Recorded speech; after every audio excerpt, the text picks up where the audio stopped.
السلام علیکم، نیا دور کے ساتھ میں ہوں سبیل حسنین۔ آج سپریم کورٹ میں چیف جسٹس قاضی فائصہ کی سربراہی میں 3 رکنی بینچ نے 26ویں آئینی ترمیم سے متعلق درخواست پر سماعت کی۔ آئینی درخواست تھی، کانسٹیٹیوشنل پٹیشن تھی۔ عابد شاہد زبیری جو کہ سپریم کورٹ بار ایسوسی ایشن آف پاکستان کے سابق صدر ہیں، انہوں نے دائر کر رکھی تھی، اور ان کے ساتھ 5 مزید پاکستان بار کونسل کے ممبران تھے جو کہ پٹیشنر تھے، اور ان 5 لوگوں میں وہ امیدوار بھی شامل ہیں جو کہ سپریم کورٹ بار ایسوسی ایشن آف پاکستان کا آئندہ آنے والے انتخابات میں صدر کے عہدے کے لیے الیکشن لڑ رہے ہیں، یعنی کہ منیر کاکڑ بلوچستان سے ان کا تعلق ہے، وہ بھی ان درخواست گزاروں میں تھے۔ آج کی سماعت میں کیا ہوا اس کی تفصیلات ہم لیں گے۔ سینئر صحافی نے ہمیں جوائن کیا ہے، طیب بلوچ نے، ان سے بات کریں گے، اور اس کے ساتھ ساتھ آئینی ترمیم پر کیا چل رہا ہے اس پر طیب بلوچ صاحب سے بات کریں گے۔ بہت شکریہ طیب بلوچ ہمیں جوائن کرنے کے لیے۔ آج کی مختصر سماعت تھی، سماعت میں کیا ہوا؟ دیکھیں، بیسیکلی یہ جو درخواست تھی یہ ایک اپیل تھی رجسٹرار آفس کے اعتراضات کے خلاف۔ جیسے آپ نے کہا کانسٹیٹیوشنل پٹیشن آئی تھی جس میں مجوزہ آئینی ترمیم کو 26ویں آئینی ترمیم کو چیلنج کیا گیا تھا، اور اس میں جو ہے یہ مدعا اختیار کیا گیا تھا کہ پارلیمان کو جو ہے وہ ترمیم کو روکا جائے کرنے سے، اور ساتھ اگر آپ کو یاد ہو کہ 14 اور 15 سپٹمبر کے دنوں میں ایک کچا ڈرافٹ بھی سامنے آیا تھا کہ اس کو بنیاد بنا کر انہوں نے جو ہے وہ چیلنج کیا تھا اور کہا تھا جی عدلی آزادی کے خلاف ہے۔ اور اس درخواست میں ایک اور بھی ایک اچنبے کی بات تھی جو میرے لیے بہت زیادہ حیرت ہے، ابھی تک مجھے ڈائجسٹ نہیں ہوتی، کہ جیسے آپ نے کہا کہ پاکستان بار کونسل میں بیٹھے ہوئے 5 یا 6 نامور وکلا، سپریم کورٹ بار کا سابقہ صدر اور مستقبل کا صدر بھی جو ہے بننے والا جو ہے وہ بھی شامل ہے، تو انہوں نے یہ درخواست دائر کی تھی، اور انہوں نے درخواست میں کہا تھا جی پارلیمان پہ آرٹیکل 6 بھی لگایا جائے۔ تو وہ مجھے بڑی حیرت تھی اس درخواست کے اوپر کہ یہ کس طریقے سے درخواست ایک قانون ہی نہیں بنا، اس کو چیلنج کیسے کر دیا۔ تو پھر انہی چیزوں پر رجسٹرار آفس نے اعتراضات لگائے تھے۔ تو بیسیکلی یہ رجسٹرار آفس کے اعتراضات کے خلاف ایک اپیل تھی جس کی آج سماعت ہونی تھی، اور جو ہی سماعت ہوئی تو ان وکلا کی جانب سے ایک نئے وکیل حامد خان، چونکہ یہ سب ان کا تعلق بھی حامد خان گروپ سے ہی ہے، تو بیسیکلی آپ اس درخواست کو یہ بھی دیکھ سکتے ہیں کہ یہ جو بار ایسوسی ایشن کے سپریم کورٹ بار ایسوسی ایشن کے انتخابات ہیں اس کے ساتھ بھی اس کے پیرائی میں بھی دیکھا جا سکتا ہے، لیکن اس میں یہ بات بھی ہے کہ کوئی جو ایسوسی ایشن ہے یا کونسل ہے، پاکستان بار کونسل، کوئی الیکٹڈ باڈی اس میں ابھی نہیں ہے۔ الیکٹڈ نہیں تھی، یہ انڈیویجول تھے، لیکن ان کا ایک گروپ ہے تو انہوں نے یہ چیلنج کیا تھا۔ تو پھر جب پیش ہوئے تو انہوں نے کہا جی ہم رجسٹرار آفس کے خلاف جو اپیل ہے اعتراضات کے خلاف وہ بھی ہم واپس لیتے ہیں، اور مرکزی درخواست بھی واپس لیتے ہیں۔ تو چیف جسٹس نے بڑی حیرت کا وہ کیا، انہوں نے کہا کہ آپ کے جو درخواست گزار ہیں یہ بھی سب کے سب وکلا ہیں، تو صرف ایک اتنی چھوٹی بات پہ کے لیے انہوں نے حامد خان جیسے وکیل کو یا آپ کو جو ہے وکیل کیا ہے، تو انہوں نے کہا بس انہوں نے مجھے وکیل کیا ہے تو میں نے یہی آپ کو بتانا تھا۔ تو اس پہ درخواست انہوں نے واپس لے لی، اور وہ معاملہ جو ہے وہ اب نمٹا دیا گیا، درخواستیں مسترد وہ ہو گئیں، یعنی کہ نمٹا دی گئی، خارج کر دی گئی، کیونکہ درخواستیں جب واپس ہی لے لی گئی ان پہ سماعت ہی نہیں ہوئی۔ اب اس میں ایک وجہ بنتی ہے کہ واپس ہی کیوں لی گئی ہیں۔ دراصل آپ اس کو جوڑیں سندھ ہائی کورٹ کے فیصلے سے۔ سندھ ہائی کورٹ میں بھی اسی طرح کے وکلا نے جا کے درخواستیں دائر کی تھی، اور انہوں نے کہا تھا کہ ترمیم کو روکا جائے اور یہ کیا جائے وہ کیا جائے۔ تو اس میں سندھ ہائی کورٹ نے واضح طور کے اوپر کہا کہ آئین کے آرٹیکل 70 سے لے کر 77 تک سب کچھ اختیارات واضح ہیں کہ پارلیمان کے کیا اختیارات ہیں، اور کسی بھی قید قانون کے تحت پاکستان کی کوئی بھی عدلیہ جو ہے وہ پارلیمان کو روک نہیں سکتی کہ وہ ترمیم نہ کرے۔ اور دوسرا یہ بھی ہے کہ انہوں نے یہ بھی مدعا اختیار کیا تھا کہ جو مسودے ہیں وہ وکلا سے اور باقی کمیونٹی سے شیئر کیے جائے 30 دن 60 دن 90 دن۔ انہوں نے کہا یہ کہاں پہ لکھا ہوا ہے، کوئی ہمیں قانون بتا دے، وہ نہیں بتا سکے۔ تو جب سندھ ہائی کورٹ سے ان وکلا کی سبقی ہوئی تو ان کو یہی تھا کہ یہاں سے بھی ہماری یہ درخواست جو ہے وہ مسترد ہو جائے گی، تو اسی بنیاد کے اوپر انہوں نے درخواست یعنی کہ 26ویں ترمیم کا جو وہ ابھی بل پیش ہونا ہے اس کو توثیق نہ مل جائے اس سپریم کورٹ کے کسی فیصلے کے ذریعے، اس لیے انہوں نے درخواست واپس لے لی۔ یہ بھی وجہ تھی، لیکن ان کی اصل وجہ یہ تھی کہ وہ یہ شاید یہ سمجھتے تھے یہ درخواست شاید ان ججز کے پاس لگ جائے کہ جو ہم نے ریلیف نہیں بھی مانگا ہوتا وہ ہمیں ریلیف دے دیتے ہیں کمپلیٹ جسٹس والے، تو وہ شاید اس پہ انہوں نے درخواست دائر کی. جب بینچ بنا تو ان کے ہوش بھی اڑ گئے، یہ تو قاضی صاحب کے پاس بینچ لگا ہوا ہے تو یہ تو آئین اور قانون سے ماورا جاتے نہیں ہے، تو تبھی انہوں نے شاید یہ ڈیسیژن کر لیا ہو کہ ہم نے درخواست واپس لینی ہے.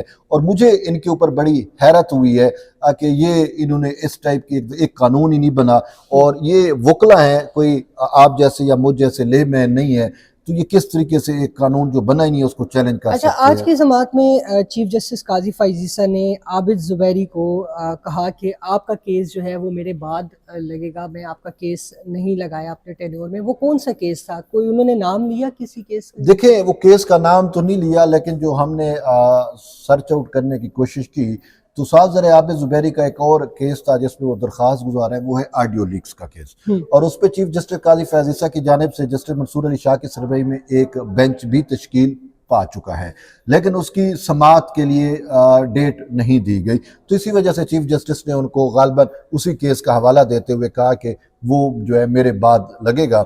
اور اس میں وجہ یہ تھی کہ عابد زبیری کی اپنی آڈیو لیک آئی تھی سامنے، جس میں وہ اس وقت کے وزیر اعلیٰ پنجاب پرویز الہی کو کہہ رہے تھے کہ یہ میرے معاملات جو ہیں وہ مظاہر نقوی کو کے پاس لگوائیں اور اس کو کہہ دیں، میری پارت دے دیں کہ میرا خیال رکھا جائے کیسز کے اندر. اور دوسرا جو ہے وہ سابق چیف جسٹس عمر عطا بندیال کی ساسو ماں کی بھی آڈیو لیکس تھی. تو اس پر حکومت پاکستان کی جانب سے، جب پی ڈی ایم کی حکومت تھی اس ٹائم ایک کمیشن بنایا گیا تھا قاضی فیض عیسیٰ کی سربراہی میں. پھر اس کمیشن کو کارروائی سے روکنے کے لیے عابد زبیری درخواست لے کے آ گئے تھے. ایک دن درخواست ڈالی، دوسرے دن اس کو سماعت کے لیے بھی مقرر کر دیا اور اس پہ جو ہے حکم امتناع بھی جاری کر دیا. تب سے لے کر آج تک وہ کیس نہیں لگا. قاضی صاحب نے اگرچہ کیس لگانے کی کوشش کی، بینچ بھی بنایا، لیکن آج انہوں نے پھر خود کہہ دیا کہ وہ کیس کی تاریخ جو ہے ہم نے نہیں دی، اور وہ شاید تاریخ قاضی صاحب کی ریٹائرمنٹ کے بعد ہی اب آئے گی. اچھا، آئینی ترمیم پر آتے ہیں. ابھی تازہ اطلاعات یہ ہیں کہ پیپلز پارٹی اور نون لیگ مولانا فضل الرحمان کی اس تجویز سے متفق ہو گئی ہے کہ آئینی عدالت کی بجائے آئینی بینچ بنایا جائے جو کہ سپریم کورٹ پہ بیٹھے. تو آپ کیا سمجھتے ہیں، کیا مولانا فضل الرحمان جو ہے وہ کبھی عدالتوں کے وکٹم نہیں رہے، وہ اس لیے وہ اس طرح کی تجاویز دے رہے ہیں؟ دیکھیں حقیقت تو یہی ہے کہ مولانا صاحب کو آج تک عدالتوں میں وکٹم نہیں رہے. مولانا صاحب کو کبھی عدالتوں کا سامنا اس طریقے سے کرنا نہیں پڑا جس طریقے سے پاکستان پیپلز پارٹی نے کیا، جس طریقے سے پاکستان مسلم لیگ نون نے کیا. یہ دونوں وکٹم ہیں. دونوں کے وزراء اعظم سپریم کورٹ کے یہی کانسٹیٹیوشنل بینچ ہی کھا گیا. وہ بھی کانسٹیٹیوشنل بینچ تھے. یہ جو مولانا صاحب کانسٹیٹیوشنل بینچ کی بات کر رہے ہیں کھا گیا، وہ کانسٹیٹیوشنل بینچ نہیں تھا جس نے آئین کے آرٹیکل 63 کو ری رائٹ کر دیا تھا. وہ کانسٹیٹیوشنل بینچ نہیں ہوتے تھے جو مارشل لا کو جو کی توثیق کر دیتے تھے. بلاول بھٹو زرداری سے بلوچستان ہائی کورٹ بار میں جب وہ خطاب کر رہے تھے، وہاں پہ ایک وکیل نے بڑا سوال کیا. وہ سوال مجھے آج بھی چبھتا ہے. تو انہوں نے کہا کہ یہ آپ بات کرتے ہیں جو ہے وہ اس کی آئین شکنی کی، تو انہوں نے کہا کہ ججز کی جانب سے 10 دفعہ آئین شکنی کی گئی ہے، تو اس کو تو آپ نے کبھی سزا نہیں دی. تو بلاول نے کہا کہ بدقسمتی سے صرف آئین شکنی نہیں کی بلکہ ان ججز نے آئین شکنوں کو تحفظ بھی دیا ہے. انہوں نے کہا کہ ہم نے آئین کا آرٹیکل 6 تو رکھا ہے، لیکن آپ کی بات ٹھیک ہے، آج تک اس کا اطلاق جو ہے وہ ججز کے خلاف نہیں ہو سکا.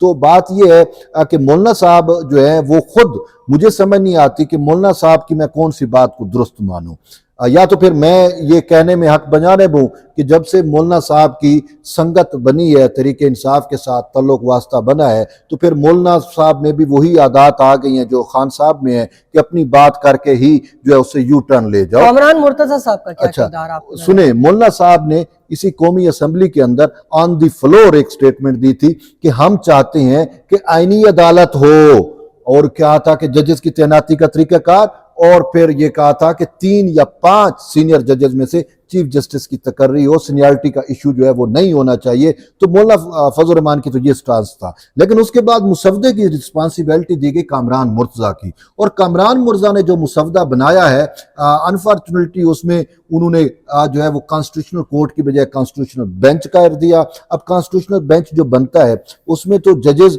وہ وفاقیت کمزور ہوگی. اب وفاقی آئینی عدالت کنسیپٹ اس وجہ سے دیا جا رہا ہے کہ وفاق اور صوبوں کے اندر کوئی میٹر آتا ہے تو اس میں صوبوں کی برابر تعداد ہو. یہاں پہ سپریم کورٹ میں، ہاں سپریم کورٹ میں اکثریت تو جو ہے وہ پنجاب کے ججز کی ہو جاتی ہے, سندھ کا کوئی میٹر ہو, بلوچستان کا ہو, کسی اور چھوٹے صوبے کا ہو, تو وہ پھر وفاقیت کمزور ہوگی. تو کانسٹیٹیوشنل بینچ جو ہے وہ تو آلریڈی ایگزسٹ کر رہا ہے, تو پھر اس کو کرنے کا فائدہ کیا آیا. لیکن بات یہ ہے کہ اب دیکھتے ہیں کہ مولانا صاحب, اب یہ خبر تو یہی آ رہی ہے کہ پیپلز پارٹی, مولانا صاحب اور پی ایم ایل این متفق ہو چکی ہیں. ابھی تک وہ چیزیں سامنے خد و خال نہیں ہے کہ کون سے نکات پہ اتفاق کیا ہے.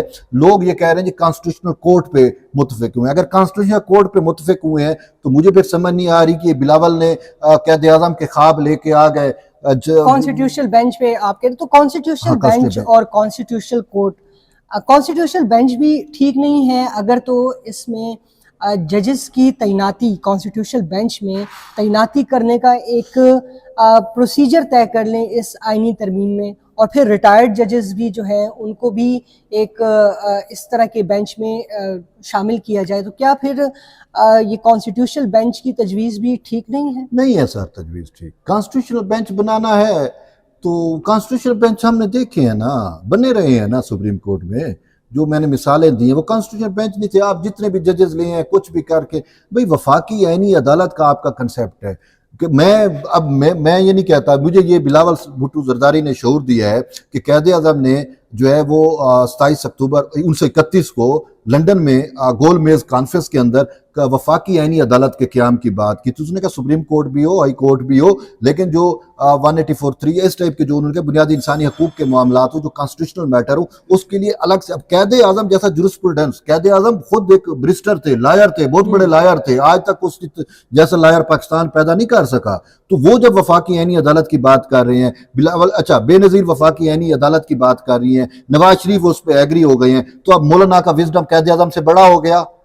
مولانا تو خود وفاقی عینی عدالت کے اوپر راضی تھے, تو یہ کامران مرزا کا وزڈم ان سب سے بڑا ہو گیا. اور میں یہ کہتا ہوں کہ اگر پاکستان پیپلز پارٹی, اگر پی ایم ایل این جو ہے وہ آئینی بینچ کے اوپر راضی ہو رہی ہیں, تو خدا کی قسم یہ جو ہے نا, یہ پھر وہ غلطی کر رہی ہیں, یہ پھر اس میں دوبارہ وہ پھنسے گی. اس میں کیا پھنسیں گی, یہ بیسیکلی ایک تاریخی غلطی ہوگی, بلنڈر ہوگا. کانسٹیٹیوشنل بینچ جیسے بھی ہو, جو بھی اس کی تشکیل کی جائے, وہ ایک بلنڈر ہوگا جب تک وفاقی عینی عدالت نہیں بنتی, جس میں وفاق کی تمام اکائیوں کی برابر یا مساویانہ جب تک نمائندگی نہیں ہوگی, اس وقت تک حالات بھی ٹھیک نہیں ہوں گے, کانسٹیٹیوشنل میٹر بھی درست نہیں چلیں گے, اور پھر یہی ان کا آئین جو ہے وہ بھی جو ہے اسی طریقے سے قتل ہوتا رہے گا, اور پھر آئین کے خالق جس طریقے سے قتل ہوتے رہے ہیں, یہ سارے معاملات ویسے کے ویسے چلتے رہیں گے. بہت شکریہ طیب بلوچ صاحب. تو ناظرین, عدالتوں کو سیاسی اکھاڑا بنانے سے بچانے کے لیے اور کسی بھی سیاسی جماعت کو